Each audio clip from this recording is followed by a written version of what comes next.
Assalamualaikum warahmatullahi wabarakatuh.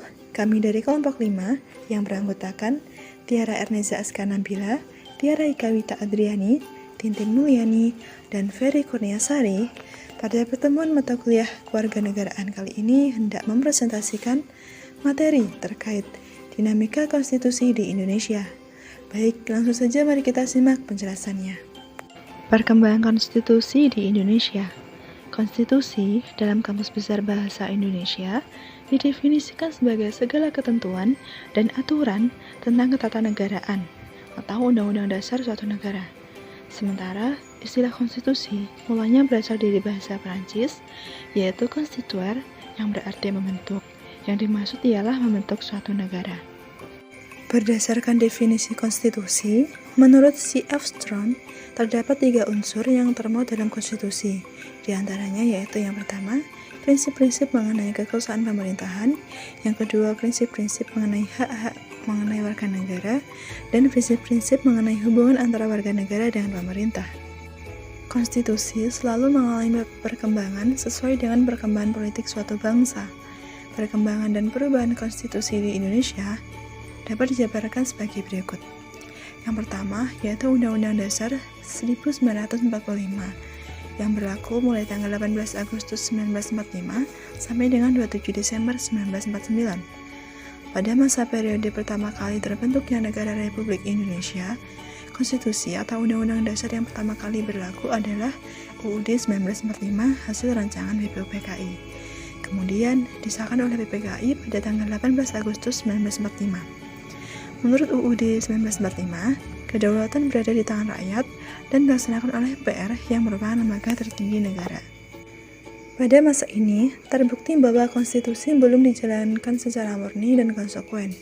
Sistem ketatanegaraan berubah-ubah, terutama pada saat dikeluarkannya Maklumat Wakil Presiden nomor 10 tanggal 16 Oktober 1945 yang berisi bahwa Komite Nasional Indonesia Pusat atau KNIP sebelum terbentuknya MPR dan DPR diserahi tugas legislatif dan menetapkan GBHN bersama Presiden.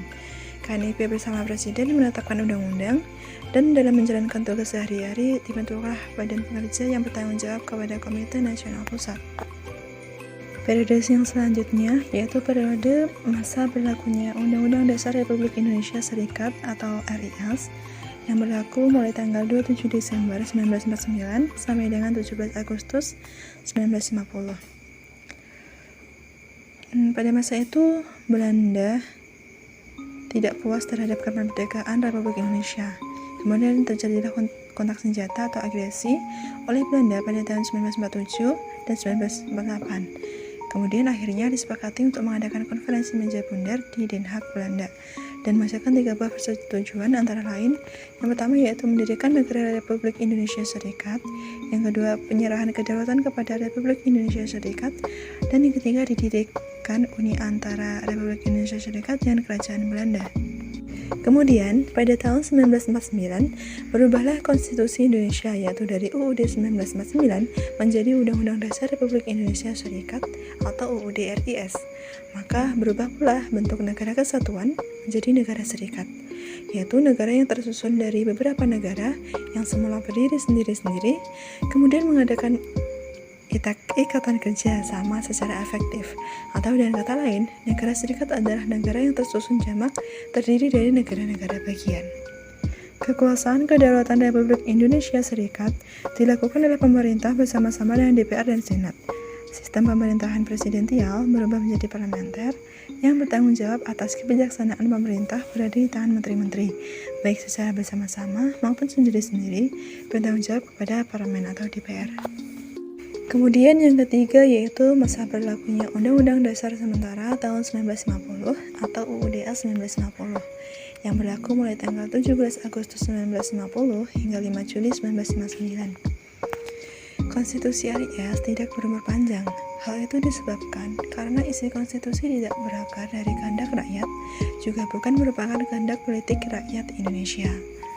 Satu persatu negara bagian kemudian menggabungkan diri menjadi negara Republik Indonesia, kemudian disepakati untuk kembali ke NKRI dan menggunakan UUD sementara tahun 1950. Bentuk negara pada konstitusi ini adalah negara kesatuan yakni negara yang bersusun tunggal, artinya tidak ada negara dalam negara, sebagaimana halnya bentuk negara serikat. Sementara sistem pemerintahannya adalah sistem pemerintahan parlementer, karena tugas-tugas eksekutif dipertanggungjawabkan oleh menteri-menteri, baik secara bersama-sama maupun sendiri-sendiri kepada DPR. Kepala negara sebagai puncak pimpinan pemerintahan tidak dapat diganggu-gugat, karena kepala negara dianggap tidak pernah melakukan kesalahan. Kemudian apabila DPR dianggap tidak representatif, maka Presiden berhak membubarkan DPR. Assalamualaikum warahmatullahi wabarakatuh. Saya Tiara Ikawita Adriani dengan NIM 204200047. Di sini saya akan melanjutkan materi tentang perkembangan konstitusi di Indonesia periode 5 Juli 1959 sampai 19 Oktober 1999 berlaku kembali Undang-Undang Dasar 1945. Pada periode ini, Undang-Undang Dasar 1945 diberlakukan kembali dengan dasar Dekret Presiden tanggal 5 Juli tahun 1959. Berlakunya kembali Undang-Undang Dasar 1945 berarti merubah sistem ketatanegaraan. Presiden yang sebelumnya hanya sebagai kepala negara selanjutnya juga berfungsi sebagai kepala pemerintahan, dibantu menteri-menteri kabinet yang bertanggung jawab kepada presiden. Sistem pemerintahan yang sebelumnya parlementer berubah menjadi sistem presidensial. Dalam praktek, ternyata Undang-Undang Dasar 1945 tidak diberlakukan sepenuhnya hingga tahun 1966. Lembaga negara yang dibentuk baru bersifat sementara dan tidak berdasar secara konstitusional. Lalu, dilaksanakan kembali pemilihan umum yang kedua yaitu pada tahun 1972, sehingga babak baru pemerintahan Orde Baru dimulai. Sistem ketatanegaraan sudah berdasar konstitusi. Pemilihan umum dilaksanakan setiap 5 tahun sekali. Pembangunan nasional berjalan dengan baik. Namun di sisi lain, terjadi kediktatoran yang luar biasa dengan alasan demi terselenggaranya stabilitas nasional dan pembangunan ekonomi, sehingga sistem demokrasi yang dikehendaki Undang-Undang Dasar 1945 tidak berjalan dengan baik dan menimbulkan demonstrasi besar pada tahun 1998 dengan tuntutan reformasi yang berujung pada pergantian kepemimpinan nasional. Selanjutnya, perkembangan konstitusi di Indonesia periode 19 Oktober 1999 sampai sekarang berlaku Undang-Undang Dasar 1945 yang telah diamandemenkan atau dilakukan perubahan. Sebagai implementasi tuntutan reformasi yang berkumandang pada tahun 1998 adalah melakukan perubahan terhadap Undang-Undang Dasar 1945 sebagai dasar negara Republik Indonesia. Dasar hukum perubahan Undang-Undang Dasar 1945 adalah pasal 3 dan pasal 37 Undang-Undang Dasar 1945 yang dilakukan oleh MPR sesuai dengan kewenangannya, sehingga nilai-nilai dan prinsip-prinsip demokrasi di negara Kesatuan Republik Indonesia nampak diterapkan dengan baik.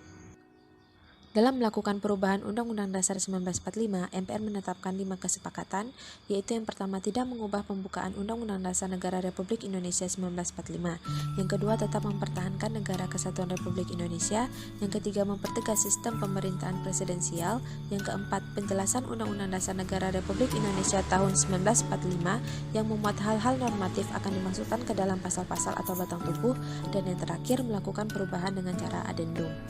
Pada periode ini, Undang-Undang Dasar 1945 mengalami perubahan hingga keempat kali, sehingga mempengaruhi proses kehidupan demokrasi di negara Indonesia. Seiring dengan perubahan Undang-Undang Dasar 1945 yang terselenggara pada tahun 1999 hingga 2002, maka naskah resmi Undang-Undang Dasar 1945 terdiri atas 5 bagian, yaitu Undang-Undang Dasar 1945 sebagai naskah aslinya, ditambah dengan perubahan Undang-Undang Dasar 1945 ke-1, ke-2, ke-3, dan ke-4, sehingga menjadi dasar negara yang fundamental atau dasar dalam menjalankan kehidupan berbangsa dan bernegara. Assalamualaikum warahmatullahi wabarakatuh. Nama saya Ferry Kurniasari. Saya akan menjelaskan tentang perubahan UUD 1945. Salah satu keberhasilan yang dicapai oleh bangsa Indonesia pada masa reformasi adalah reformasi konstitusional. Reformasi konstitusi dipandang merupakan kebutuhan dan agenda yang harus dilakukan karena UUD 1945 sebelum perubahan dinilai tidak cukup untuk mengatur dan mengarahkan penyelenggaraan negara sesuai harapan rakyat, terbentuknya good governance, serta mendukung penegakan demokrasi dan hak asasi manusia. Perubahan UUD 1945 dilakukan secara bertahap dan menjadi salah satu agenda sidang MPR dari 1999 hingga 2002. Perubahan pertama dilakukan dalam sidang umum MPR tahun 1999. Arah perubahan pertama UUD 1945 adalah membatasi kekuasaan presiden dan memperkuat kedudukan Dewan Perwakilan Rakyat sebagai lembaga legislatif. Perubahan kedua dilakukan dalam sidang tahunan MPR tahun 2000. Perubahan kedua menghasilkan rumusan perubahan pasal-pasal yang meliputi masalah wilayah negara dan pembagian pemerintahan daerah. Menyempurnakan perubahan pertama dalam hal memperkuat kedudukan DPR dan ketentuan-ketentuan terperinci tentang HAM. Perubahan ketiga ditetapkan pada sidang tahunan MPR 2001. Perubahan tahap ini mengubah dan atau menambah ketentuan-ketentuan pasal tentang asas-asas landasan bernegara, kelembagaan negara dan hubungan antar lembaga negara, serta ketentuan-ketentuan tentang pemilihan umum. Sedangkan perubahan keempat dilakukan dalam sidang tahunan MPR tahun 2002. Perubahan keempat tersebut meliputi ketentuan tentang kelembagaan negara dan hubungan antar lembaga negara, penghapusan Dewan Pertimbangan Agung atau DPA, pendidikan dan kebudayaan, perekonomian dan kesejahteraan sosial, dan aturan peralihan serta aturan tambahan. 4 tahap perubahan UUD 1945 tersebut meliputi hampir keseluruhan materi UUD 1945. Naskah asli UUD 1945 berisi 71 butir ketentuan, sedangkan perubahan yang dilakukan menghasilkan 199 butir ketentuan. Saat ini, dari 199 butir ketentuan yang ada dalam UUD 1945, hanya 25 atau 12% butir ketentuan yang tidak mengalami perubahan. Selebihnya sebanyak 174 atau 88% butir ketentuan merupakan materi yang baru atau telah mengalami perubahan. Dari sisi kualitatif, perubahan UUD 1945 bersifat sangat mendasar karena mengubah prinsip kedaulatan rakyat yang semula dilaksanakan sepenuhnya oleh MPR menjadi dilaksanakan menurut Undang-Undang Dasar. Hal ini menyebabkan semua lembaga negara dan UUD 1945 berkedudukan sederajat dan melaksanakan kedaulatan rakyat dalam lingkup kewenangannya masing-masing. Perubahan lain adalah dari kekuasaan presiden yang sangat besar, atau concentration of power and responsibility upon the president, menjadi prinsip saling mengawasi dan mengimbangi, check and balance. Prinsip-prinsip tersebut menegaskan cita negara yang hendak dibangun, yaitu negara hukum yang demokratis. Setelah berhasil melakukan perubahan konstitusional, tahapan selanjutnya yang harus dilakukan adalah pelaksanaan UUD 1945 yang telah diubah tersebut. Pelaksanaan UUD 1945 harus dilakukan mulai dari konsolidasi norma hukum hingga dalam praktik kehidupan berbangsa dan bernegara. Sebagai hukum dasar, UUD 1945 harus menjadi acuan dasar sehingga benar-benar hidup dan berkembang dalam penyelenggaraan negara dan kehidupan warga, atau the living constitution. Assalamualaikum warahmatullahi wabarakatuh. Perkenalkan, nama saya Tiara Erneza Askanabila dengan NIM 242000046. Di sini saya akan melanjutkan materi dari rekan-rekan saya sebelumnya dengan judul Lembaga Negara Pasca Amandemen. Setelah amandemen Undang-Undang Dasar 1945, lembaga-lembaga negara di Indonesia terdiri dari 1. Majelis Permusyawaratan Rakyat atau yang biasa disingkat MPR, Dewan Perwakilan Rakyat, Dewan Perwakilan Daerah, Lembaga Kepresidenan, Mahkamah Agung, Mahkamah Konstitusi, Komisi Yudisial, dan yang terakhir adalah Badan Pemeriksa Keuangan. Sedangkan penyelenggara pemerintah melalui lembaga-lembaga negara dibedakan menjadi 5 kelompok. Yang pertama yaitu lembaga legislatif yang terdiri atas MPR, DPR, dan DPD. Yang kedua yaitu lembaga eksekutif yang terdiri atas presiden, wakil presiden, kementerian negara, pejabat setingkat menteri, dan lembaga pemerintah non-kementerian. Yang ketiga yaitu lembaga yudikatif yang terdiri dari MA, MK, dan KY. Yang keempat, lembaga eksaminatif yang terdiri atas Badan Pemeriksa Keuangan atau yang biasa disingkat BPK. Serta yang terakhir adalah lembaga negara independen yang terdiri dari Komisi Yudisial, Bank Indonesia, Komisi Pemilihan Umum, TNI dan Polri, Kejaksaan Agung, Komisi Pemberantasan Korupsi, Komisi Nasional Hak Asasi Manusia atau yang biasa disingkat Komnas HAM. Serta materi yang terakhir adalah kesimpulan. Menyadari bahwa negara Indonesia baru saja terbentuk, tidak mungkin semua urusan dijalankan berdasarkan konstitusi. Maka, berdasarkan hasil kesepakatan yang termuat dalam pasal 3 aturan peralihan menyatakan untuk pertama kali presiden dan wakil presiden dipilih oleh PPKI. Pada masa ini terbukti bahwa konstitusi belum dijalankan secara murni dan konsekuen. Sistem ketenagakerjaannya juga masih berubah-ubah. Pada tahun 1949, berubahlah Konstitusi Indonesia, yaitu dari Undang-Undang Dasar 1945 menjadi Undang-Undang Dasar Republik Indonesia Serikat atau UUD RIS. Maka, berubah pula bentuk negara kesatuan menjadi negara serikat atau federal. Ternyata konstitusi RIS tidak berumur panjang. Hal itu disebabkan karena isi konstitusi tidak berakar dari kehendak rakyat, juga bukan merupakan kehendak politik rakyat Indonesia, melainkan rekayasa dari pihak Belanda maupun PBB, sehingga menimbulkan tuntutan untuk kembali ke NKRI. Satu persatu negara bagian menggabungkan diri menjadi negara Republik Indonesia yang kemudian disepakati untuk kembali untuk menjadi NKRI dengan menggunakan Undang-Undang Dasar Sementara 1950. Salah satu keberhasilan yang dicapai oleh bangsa Indonesia pada masa reformasi adalah reformasi konstitusional atau constitutional reform. Perubahan Undang-Undang Dasar 1945 dilakukan secara bertahap dan menjadi salah satu agenda sidang MPR dari 1999 hingga 2002.